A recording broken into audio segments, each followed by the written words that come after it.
tomato. Right, okay, lovelies. Oh, my script would be useful. It's around here somewhere. Here it is.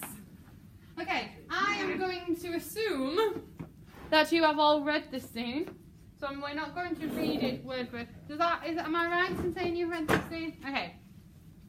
An easy way for us to do it is we're going to go through it. I'm going to give some acting suggestions.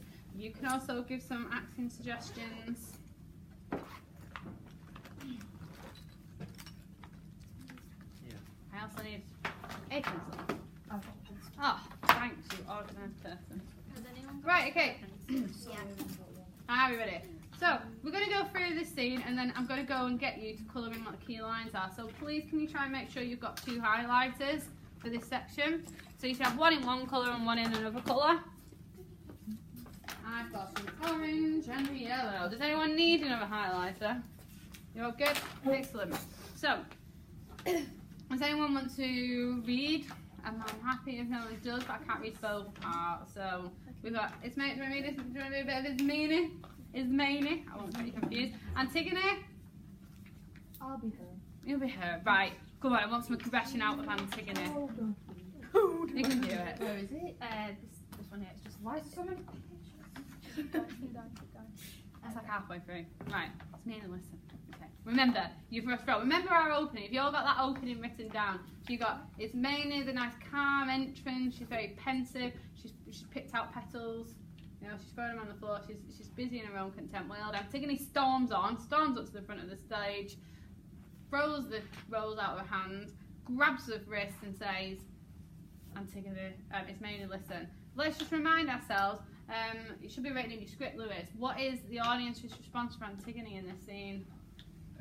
The preferred effect. And like frustration, like I think a really good at this point in the play. I think a really good word is what Faith just said, which is wariness. Oh yeah, I see it. Who else? Oh, he's got it right in there already. It's wariness. We're a little bit like, oh, she's very aggressive. Not enough of the scene has happened yet for us to be frustrated by or annoyed. We'll definitely get annoyed as it goes through. So what's the preferred effect, Lily, for Ismene? to show that like sympathy for her. Sympathy. You want just simple wariness and sympathy. Okay, so as we're going through, we'll just do this first page and then we'll pick out key lines with some good actions.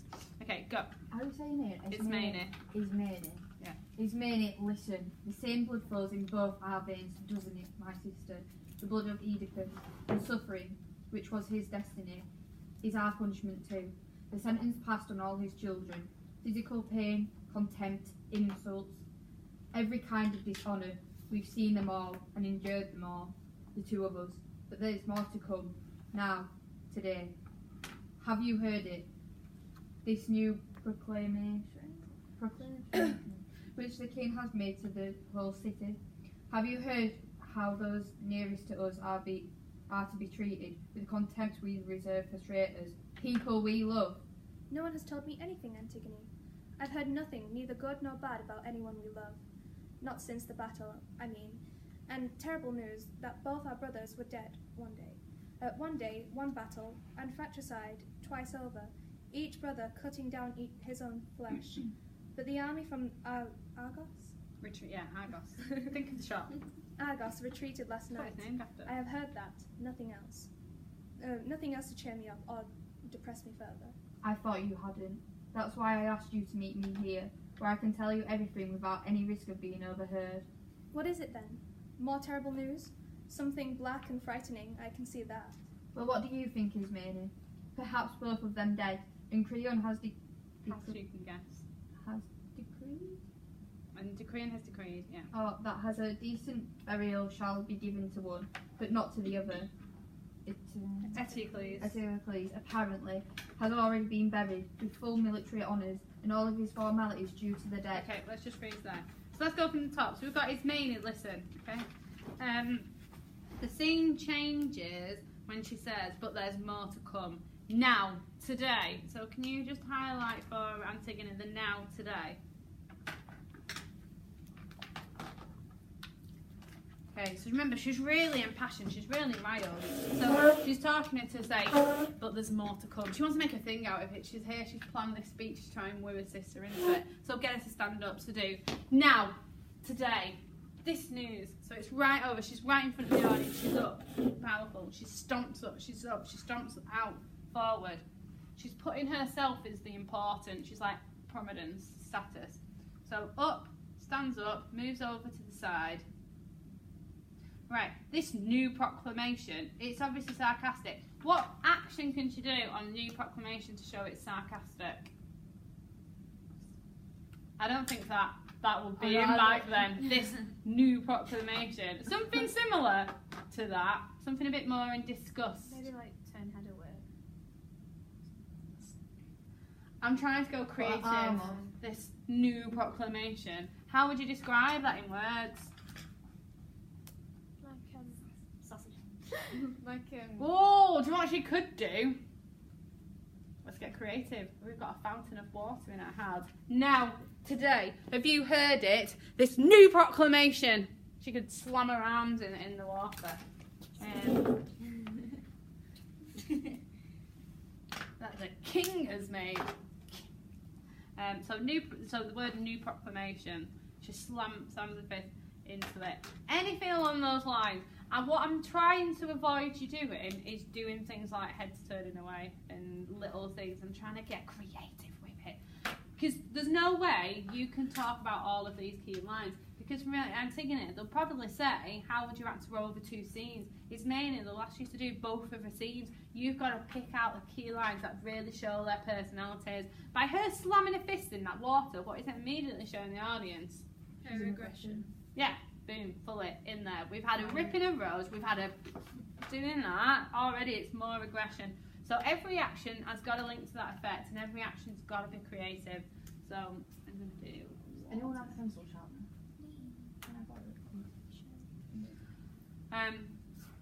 New proclamation which the king... Again, if you wanted to, because it's still all in the same sentence, the word king. And spits the name out that the king has made. I don't think you need to, actually. I don't think it's necessary. No one has told me anything, Antigone. Not since the battle. Alright, so can we do Ismene's first? Because it is Ismene's first line, so we have to do it. Can we have her standing up and going over to Antigone, but how would she move in contrast? Like quite hesitantly and elegant. Yeah, quite calmly. So it's a very much a, no one has told me anything. Antigone, it's very calm. Is that one I highlighted? Yeah, that was definitely a highlighted one. No one has told me anything, Antigone. Can she maybe offer her hands out in peace, sort of like, and like surrender almost? No one has told me anything.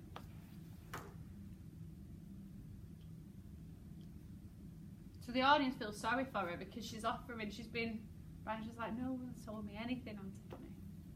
What did you say about her hands being out? Out, the arms are out as in like surrender, like offering, showing she's got nothing. Like, no one's told me anything. She's, how would you call it? She's revealed, she's been very open to her. She's almost trying to calm her down as well. No one's told me anything, Antigone. Get her speak softly as well. Not since, can you just highlight the line, not since the battle? So she's like, no one has told me anything. I've heard nothing. And then maybe she can pause, because they've got that dash there. And then go back for that necklace. Not since the battle. And she can turn away from Antigone, move to the other side of the stage slowly. Holding her stomach, almost as if the thought makes her nauseous. Holding her stomach, holding a necklace. Like proper, like, grab it like really tightly in a fist. And looking off, looking pensively in the distance.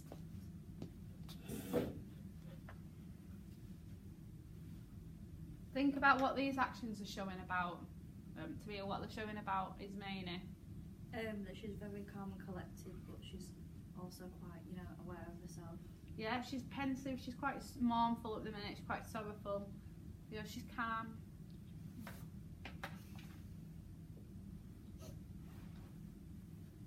make sure you kind of have it in your head which way it is. So put like SR, you want her to go over to the stage right. So she goes up to Antigone. So when Antigone on the now, today, maybe right, stands up, goes SL. You know that that water fountain was on the stage left of your drawing. So do use S and L and S and R. You don't have to write stage right, they'll know what it means. But do use them. So she shows Antigone goes up to Ismene goes up to Antigone and no one has told me anything with her hands open. Then she turns and walks up slowly over to SR on not since the battle. So you're using that.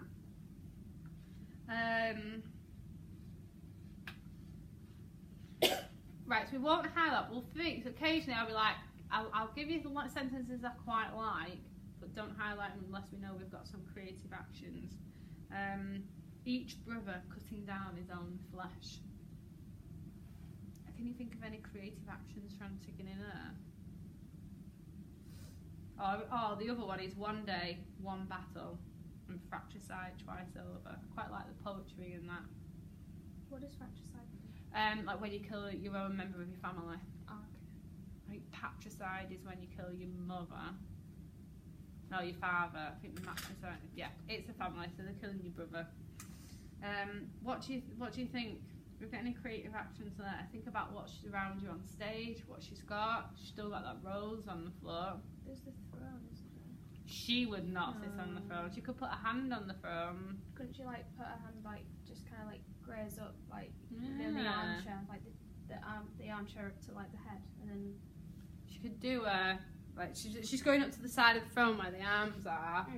She could do one day, one brother, and fratricide. I'm trying to. I like that. Yeah, go on. If you've got like the rose still, could you maybe like pull off the petals because it could like represent like a brother's dying? Yeah. Like, Okay. Our brothers were dead. One day, one battle. Yeah. Maybe she could lay the rose and fratricide twice over. Lay the rose at the foot of the throne. So you're still using the throne then as well. So like she could pull off the two petals and then lay it on the throne. Yeah. To represent. So on one day, one battle, and then lay it on fratricide twice over. Okay, that's good. I like that. We're using the throne and using it. So that's why I got you to see the sets, getting you just to think about what's around you on stage. Pick a petal and throw.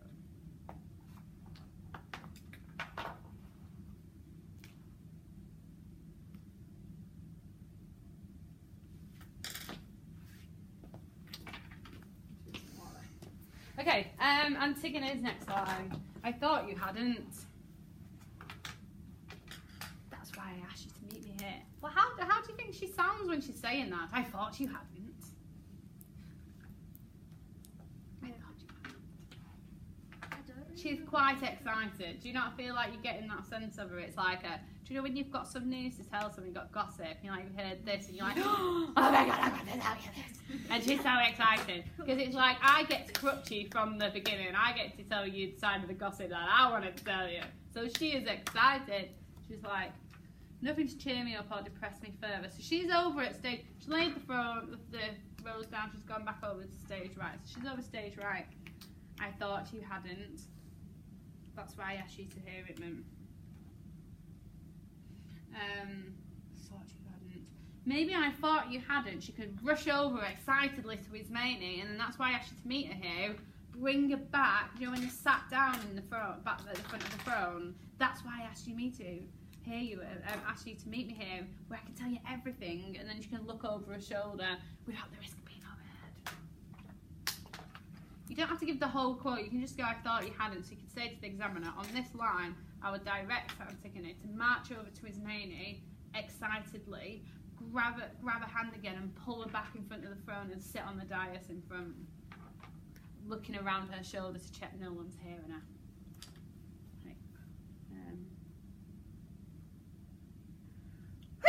No, bless me, sorry. March to.